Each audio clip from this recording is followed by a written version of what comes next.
অস্ট্রেলিয়ার জাতীয় নির্বাচনে দ্বিতীয় মেয়াদে জয় পেয়েছে ক্ষমতাসীন লেবার পার্টি। ফলে আবারও দেশটির প্রধানমন্ত্রী হচ্ছেন অ্যান্থনি আলবানিজ। বিরোধী লিবারেল ন্যাশনাল জোটের নেতা পিটার ডাটন এরই মধ্যে পরাজয় স্বীকার করে নিয়েছেন।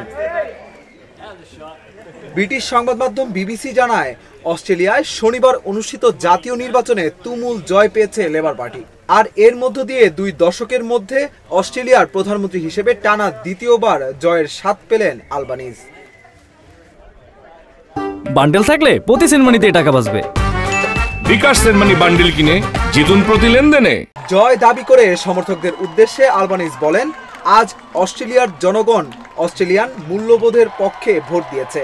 আমরা আমাদের পরিচয় ও এই দেশে একসঙ্গে গড়ে তোলা সবকিছু নিয়ে গর্ব অনুভব করি।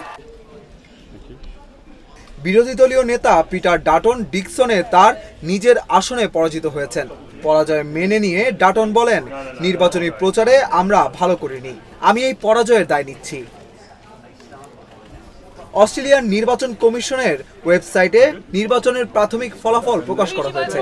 এতে দেখা গেছে লিবারেল ন্যাশনাল জোটের চেয়ে অনেকটা এগিয়ে রয়েছে লেবার পার্টি। এদিকে সিডনিতে লেবার পার্টির সমর্থকেরা তাদের নেতা আলবানিজের জয়ে উল্লাসে ফেটে পড়েছেন। আনন্দে একে অপরকে জড়িয়ে ধরছেন তারা।